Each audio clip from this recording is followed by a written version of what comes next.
Chimyonni sentrida sizlarga zo'r dacha topib qo'ydim. 15 kishigacha oila ulfat qo'yiladi. Narxi 2 million so'm, noyabr oyini oxirigacha. Bu yoqda mashina parkovka qismi, ko'chada oshxonasi ham bor. Shu tog'i tagida masjidni oldida joylashgan. Endi Chimyonni biladiganlar bo'lsa, tabiati juda ham chiroyli va go'zal. Ko'ringlar.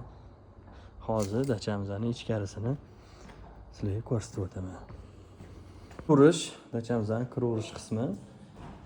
To'rda kattalar yotoqxonasi. Bu yoqda 10 kishilik stol, mягкий mebel, bilatlari bilan joylashgan. Hozir sizlarga qishki basseyn va saunasini ko'rsataman. Buni proyekti ham noan'anaviy. Qaranglar, basseynni maza qilib dam oladigan joyi o'zi ham hammasi akkuratni qilingan. Saunalar. Tepada yotoqxonalar joylashgan.